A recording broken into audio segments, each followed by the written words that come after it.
The House chamber carried a quiet tension as Representative Jasmine Crockett stepped toward the podium. C-SPAN cameras zoomed in on the freshman Democrat from Texas, her braided hair neatly tied back, wearing a bold purple suit that stood out against the dark blues and grays filling the House floor. Across the room, Speaker Mike Johnson sat upright in his chair, casually scrolling through his phone, seemingly unconcerned about the 5 minutes of floor time granted to the outspoken lawmaker. "Mr. Speaker," Crockett began, her tone clear and steady. The murmurs around the room faded as her voice commanded attention. "Today I rise not as a Democrat speaking to a Republican, but as an American addressing a fundamental breach of public trust." Johnson glanced up briefly, his face unreadable, a look of routine tolerance, as if expecting another partisan speech. He nodded slightly, then returned to his phone, but Crockett continued, her voice growing firmer. "Last week, you stood at that same podium and assured the American people that the new border bill was drafted with, and I quote, full transparency and unprecedented bipartisan cooperation. Now hold documents that not only contradict that claim but reveal a concerning pattern of deliberate misinformation presented to members of this chamber." Now, Johnson looked up fully. A few representatives nearby stopped whispering, turning their attention toward Crockett. "These documents," she said, lifting a folder marked with the House seal, "show that the final version of this bill was quietly changed after committee approval. Key enforcement provisions were removed, and new loopholes were added without notifying minority members who had negotiated in good faith." The soft background chatter in the chamber swelled. Johnson placed his phone face down, sitting straighter as Republican whips began moving through the aisles, whispering urgently to colleagues. "But what's more troubling than the deception itself," Crockett pressed on, "is what these documents reveal about who actually made those changes." She paused, locking eyes with the Speaker. "Mr. Speaker, can you explain why identical language from private industry lobbyists appears in sections of this bill that you personally certified as having been written by your staff?" The room fell silent. Johnson's expression stiffened as he motioned toward the parliamentarian. Camera operators shifted focus between Crockett's calm confidence and Johnson's visible discomfort. "Point of order, Mr. Speaker," shouted the Republican Majority Leader, attempting to interrupt. "I still have 4 minutes and 20 seconds remaining," Crockett replied firmly, "and I intend to use them." What unfolded in those remaining minutes would send shockwaves through Washington and completely reshape congressional dynamics. Before diving into the evidence Crockett unveiled next, make sure to like this video and subscribe to our channel for more in-depth political analysis that uncovers what really happens behind the scenes in Congress. Jasmine Crockett hadn't come to Washington to play by the old rules. A civil rights attorney before her 2022 election, she had earned her reputation through careful preparation and a fearless approach to power. Unlike many first-term lawmakers who spend their early months observing quietly, Crockett immediately distinguished herself as someone who did her research and wasn't afraid to use it. Crockett approaches Congress the way she approached the courtroom, said her former law partner in a Texas Tribune profile. She builds her case with precision, then delivers it without hesitation, no matter who's sitting across from her. This method earned her respect from progressive colleagues, but also criticism from conservative media, which often labeled her as aggressive or confrontational. Her response during a CNN interview quickly went viral. "When men are direct, they're called effective. When I do the same, I'm called aggressive. I'll stay aggressive for the people who elected me." Across the chamber, Speaker Mike Johnson represented the opposite style. Rising to the speakership after Kevin McCarthy's removal, the Louisiana Republican had positioned himself as a calm, religious conservative capable of uniting a divided GOP. His composed demeanor and reputation for civility initially earned praise from colleagues and the press alike. Mike Johnson represents a return to order, Fox News host Sean Hannity declared after his election. He's a constitutionalist who believes in transparency and honest debate. But 7 months into his tenure, that goodwill had started to fade.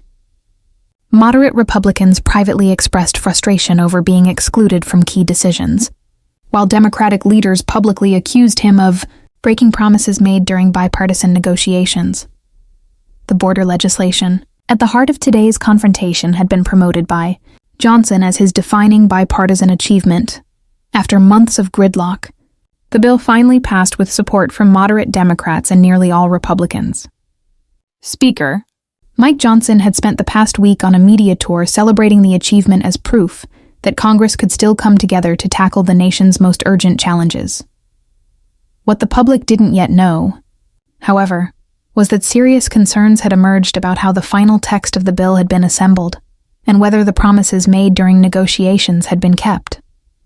The implications of this confrontation went far beyond a single piece of legislation. With midterm elections fast approaching and control of Congress at stake, questions surrounding leadership integrity had the potential to reshape the political landscape. For Republicans, even a hint that their speaker had misled lawmakers threatened to undermine their core message of government reform and transparency. This isn't just about a policy disagreement, political scientist Melissa Harris Perry had said earlier that morning on MSNBC, unaware of the drama that would soon unfold. The real question is whether our legislative process has become so compromised that even bipartisan deals can't be trusted. For Johnson, the personal stakes were immense. He had built his public image as a man of faith and honesty, committed to restoring confidence in congressional leadership. Any credible accusation of deception wouldn't just damage his legislative agenda, it would shatter the foundation of his political identity.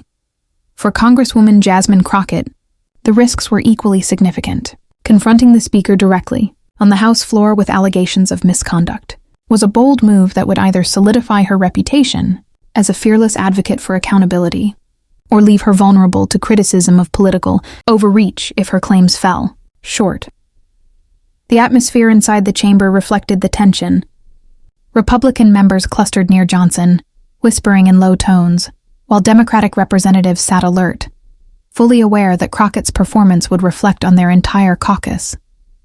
As she prepared to present her evidence, the historical weight of the moment was clear. A freshman lawmaker was about to challenge the Speaker of the House over the integrity of the legislative process.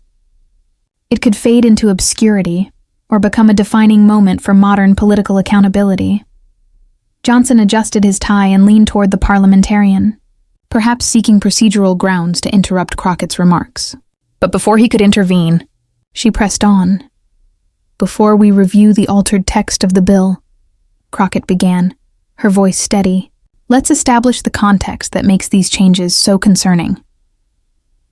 I draw the chamber's attention to Exhibit A," she continued, as congressional aides distributed folders to members. "These are the official minutes from the final, bipartisan negotiation session on the Border Security Act dated exactly 2 weeks ago." She pointed to a highlighted section projected onto the large screen visible throughout the chamber. Page 3 clearly records Speaker Johnson's personal assurance, and I quote, "No substantial changes will be made to the enforcement provisions in sections 4 through 7, as agreed upon by this working group." Every participant, Republican and Democrat alike, relied on that commitment when they agreed to move the bill forward. C-SPAN cameras panned across the room as Republican members hurriedly flipped through the documents. Johnson leaned toward the parliamentarian, whispering urgently, while Democratic lawmakers watched intently. "Yet the final version," Crockett continued, "includes exactly 17 substantive alterations to those sections. These aren't small clerical edits, they're fundamental, revisions that weaken enforcement and introduce new exemptions that were never discussed in bipartisan negotiations." She displayed a side-by-side comparison on the screen. "For example," she explained, Section 4, subsection EB3, originally required compliance verification within 30 days. The final text extends that to 180 days and adds a clause allowing for unlimited 90-day extensions. This completely undermines the enforcement deadlines that moderate Democrats insisted on as a condition for their support. A wave of murmurs rippled across the Democratic side of the chamber. Moderates who had voted for the bill leaned toward their aides, pointing to specific passages with visible frustration. Finally, Johnson stood, his expression tense. "Point of order. Mr. Speaker," he said, addressing the member temporarily presiding over the session. "The gentleman from Texas is misrepresenting standard legislative revisions and attempting to portray normal procedural adjustments as something improper. "I appreciate the speaker's characterization," Crockett replied evenly. "But let's take a closer look at Exhibit B." The screen shifted to new documents. "These," she continued, "are emails between the speaker's chief, legislative aide, and members of the Border Industry Coalition, a lobbying organization representing private detention contractors." Johnson's expression tightened as Crockett went on. "This particular email, sent 3 days after the bipartisan agreement and just 2 days before the final bill text was released, includes an attachment titled Proposed Modifications to Enforcement Provisions. When we compare that document, written by private industry lobbyists, to the final version of the bill, we find that 15 of the 17 changes match word for word." The chamber erupted with chatter. Democratic members rose from their seats while Republicans gathered in uneasy clusters. The presiding officer struck the gavel repeatedly, struggling to restore order. Then came an unexpected moment. Representative Jim Jordan, one of Johnson's closest allies, approached the front of the chamber, apparently intending to interrupt. "I still have my time, and I intend to use it," Crockett said firmly, raising her hand. "The evidence is not yet complete." Jordan hesitated, then returned to his seat as Crockett advanced to Exhibit C.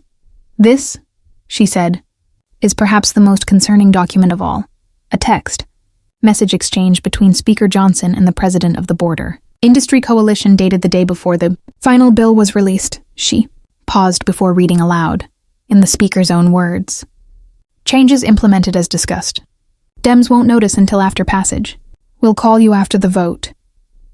The room fell into stunned silence. Johnson's face had gone pale. Democrats exchanged looks of disbelief, while Republicans appeared divided, some closing ranks around their speaker, others visibly uneasy.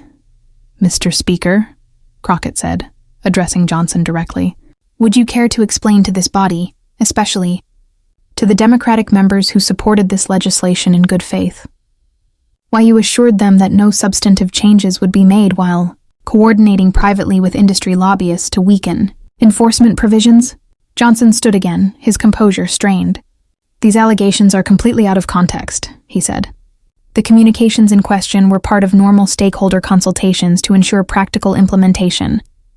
No commitments were broken in spirit or intent. The documented evidence suggests otherwise," Crockett replied calmly. The screen displayed a split view: the bipartisan agreement, the lobbyists' proposed edits, and the final bill text. "These aren't interpretations," she continued. "They're direct textual comparisons. The enforcement mechanisms that secured Democratic support were systematically diluted at the request of private industry, without notice to the members who negotiated them." The tension in the chamber was palpable.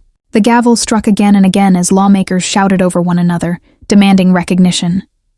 "I have 1 minute remaining," Crockett said, her voice cutting through the chaos, "and I intend to use it to speak not just about what happened, but why it matters." The room gradually quieted. Every eye turned toward the freshman congresswoman who had just shaken the chamber's power structure. "This isn't about partisan disagreement," Crockett said steadily. "It's about whether we can still function as a legislative body. When members can't trust that agreements made in good faith will be honored, the foundation of our work collapses. And when private interests can secretly rewrite legislation after bipartisan consensus, we stop being representatives of the people." Turning to address the full chamber, she added, "I came to Congress believing that, despite our deep political differences, the integrity of our process remained sacred. Today I'm asking every member, Republican and Democrat alike, to prove that's still true." Right as she finished, her allotted 5 minutes expired. The impact of her words lingered in the heavy silence that followed. The presiding officer, visibly shaken, finally spoke. "The gentlewoman's time has expired, but everyone present, and the millions watching, understood that something far greater than time had just run out." The chamber remained, frozen for several seconds before erupting into chaos.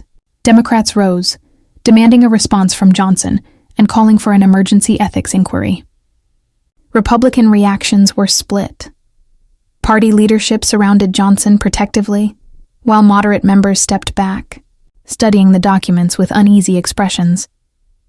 The presiding officer struck the gavel repeatedly. "The House will be in order. The House will be in order." Finally, Majority Leader Steve Scalise managed to gain recognition. "Mr. Speaker, I move that the House stand in recess, subject to the call of the chair." Before the motion could proceed, Democratic leader Hakeem Jeffries rose from his seat. "Objection," he declared. "The House deserves an immediate response to these serious allegations. The Speaker must address this body now." The parliamentarian conferred urgently with the presiding officer, who appeared increasingly overwhelmed by the procedural chaos unfolding before them. Amid the confusion, Speaker Johnson approached the well of the House, signaling his intent to speak. The chamber quieted instantly, every eye fixed on him. "I appreciate the opportunity to respond to these accusations," Johnson began, his voice steadier than his expression. "What Representative Crockett has presented is a deeply misleading narrative built on selective evidence and misinterpreted communications." Straightening his posture, he tried to project authority. "The modifications to the final text were technical adjustments meant to uphold the spirit of our bipartisan agreement while ensuring effective enforcement. Input was sought from various stakeholders, including industry experts, to guarantee practical implementation. That is standard legislative procedure." Johnson turned to face the Democratic side. Nothing was hidden. Nothing was done in bad faith. If any member misunderstood the nature of these revisions, I regret that confusion. But there was never any intent to deceive. It was a composed and practiced defense, one that might have sufficed in ordinary circumstances. But Crockett, still standing at her podium, lifted a single page into view, the same text message she had displayed earlier. "Changes implemented as discussed. Dems won't notice until after passage.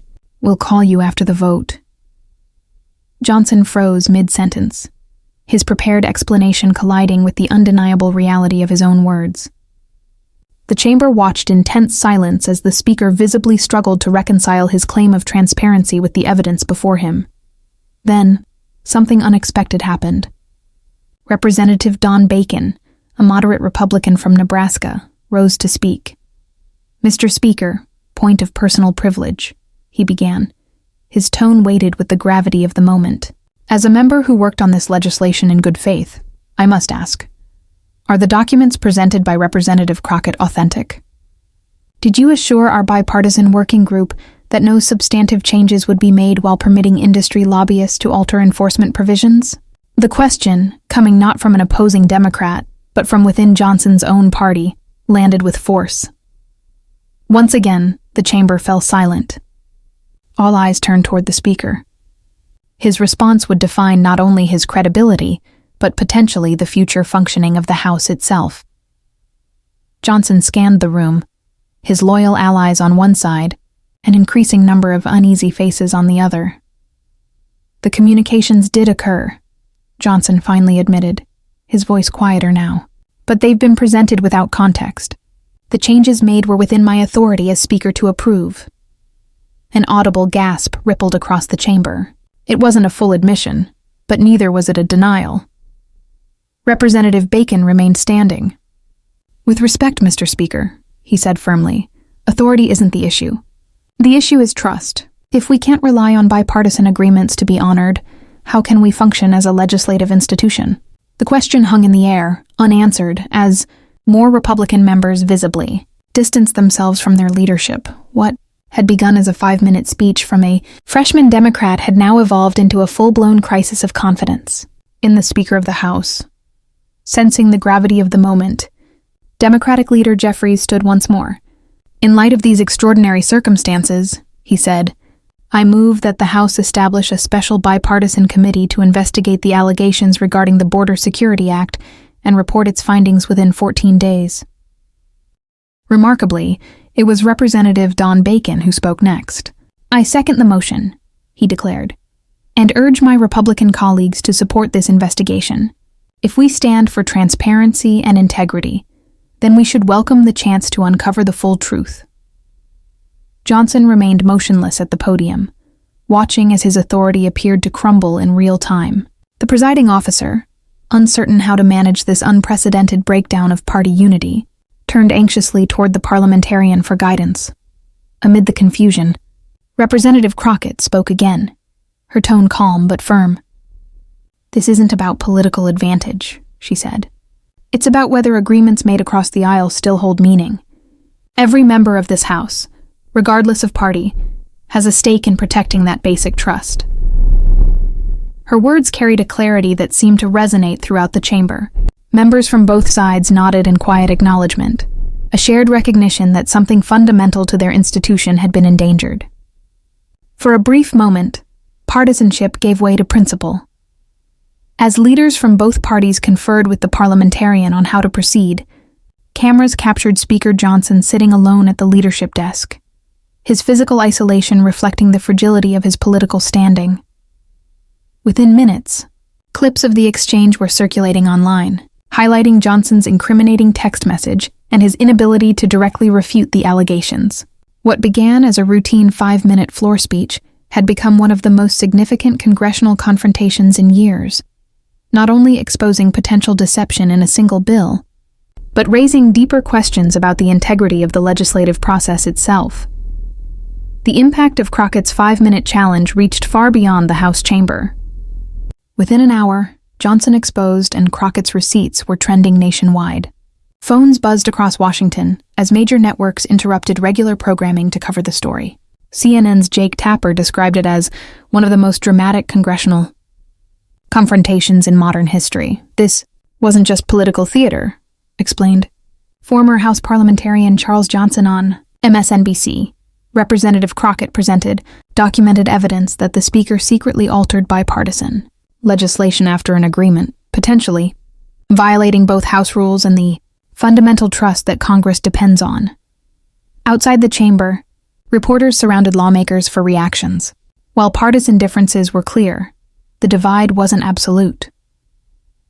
Democratic Representative Alexandria Ocasio-Cortez didn't hide her astonishment. "What Congresswoman Crockett did today was extraordinary," she said. "She didn't just accuse, she produced evidence. That's accountability in real time." Republican reactions revealed growing fractures within the party. Johnson's allies dismissed the text as selective and taken out of context, while moderate Republicans voiced serious unease. Representative Bacon elaborated on his earlier remarks. "If these allegations prove accurate, they represent a fundamental breach of trust in our legislative process. That's not a partisan issue. That's about the integrity of this institution." By evening, the political fallout had intensified. Following a tense emergency Republican conference meeting, Johnson released a written statement. "I take concerns about legislative transparency seriously. While communication with stakeholders is a normal part of policymaking, I regret any impression that changes to the Border Security Act were made secretly or in bad faith. I welcome a full review of the facts." But the statement's cautious, non-committal tone only invited further scrutiny. Even normally supportive commentators on Fox News pressed Republican guests about whether the Speaker had betrayed congressional trust. "Whatever your politics," noted conservative analyst Guy Benson, "when you tell lawmakers one thing and text industry representatives another, you create a serious credibility problem." Overnight polling showed the public reaction was swift. Johnson's approval rating fell by 14 points in the first post-confrontation survey. More troubling for Republican leadership, 62% of independents, and even 41% of Republicans, said they found Crockett's evidence concerning, or very concerning. Behind closed doors, political calculations grew urgent.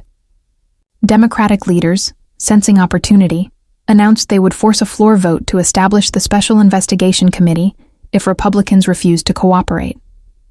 Meanwhile, reports surfaced that several moderate Republicans were privately questioning whether Johnson's position as Speaker remained sustainable. For Congresswoman Jasmine Crockett, the aftermath marked a dramatic rise in national attention. Her calm, evidence-based approach earned respect even from unlikely voices.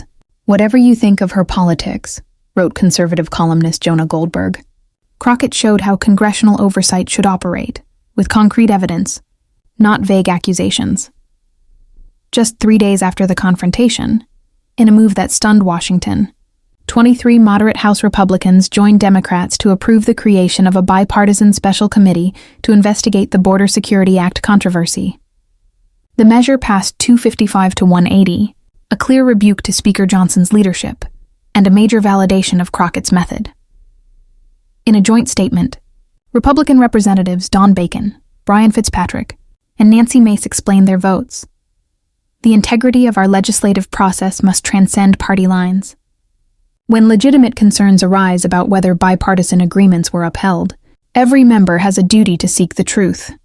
The committee was designed with equal representation from both parties, led by moderate Republican Mike Turner as chair, and Crockett herself as vice chair, a recognition of her central role in exposing the issue and her growing stature in Congress. For Johnson, the political fallout only deepened. A week after the confrontation, the Washington Examiner published additional documents that strengthened Crockett's case, including new text messages between Johnson's staff and industry, lobbyists discussing ways to bypass enforcement provisions without alerting Democrats. As pressure mounted, Johnson convened a closed-door meeting with the Republican conference.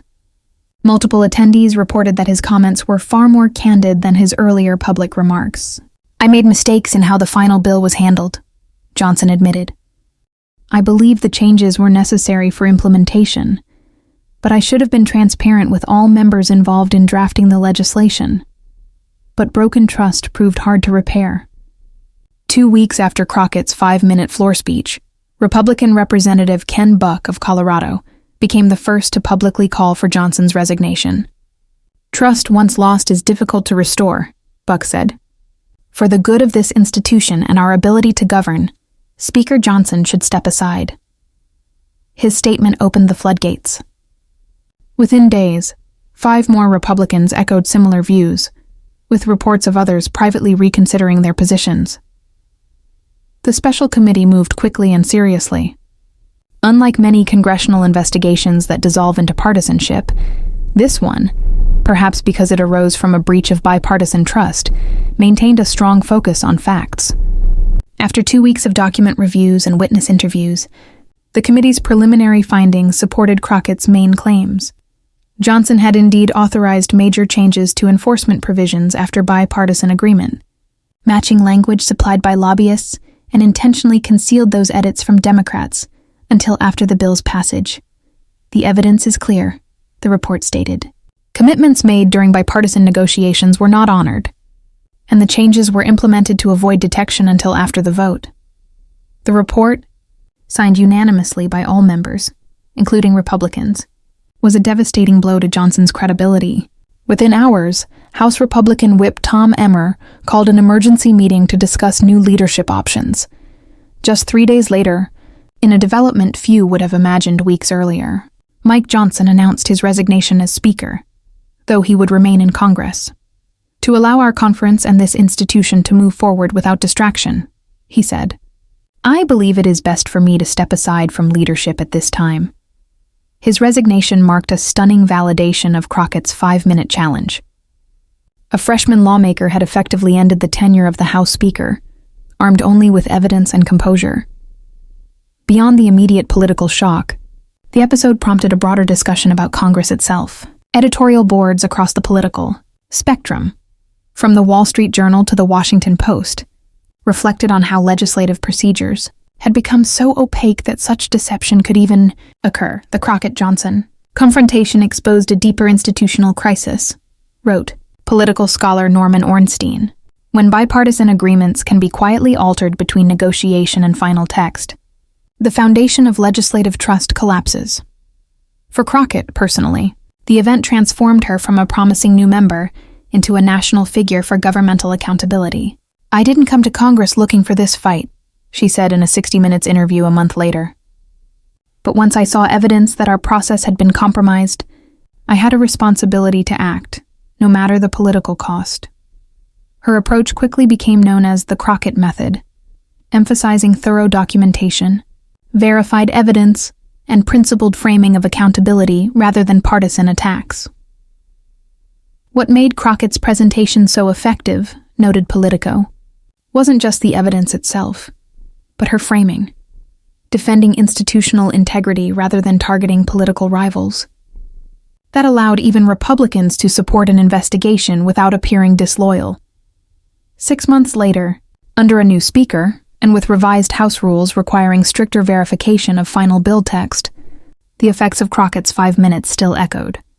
Bipartisan working groups had introduced new transparency safeguards, and both parties embraced clearer standards for legislative integrity. Sometimes in politics, 5 minutes can change everything, concluded a retrospective in The Atlantic. Crockett's confrontation with Johnson may be remembered not just for its immediate fallout, but for reaffirming something vital about democracy itself: that across all divisions, a shared commitment to honesty and fairness in governance remains the foundation upon which everything else depends. As this story continues to shape American politics, we'll keep you updated on every development. Don't forget to like this video, subscribe, and turn on notifications to stay informed about the evolving landscape of congressional accountability in Washington, and the rare moments when courage and integrity truly make a difference.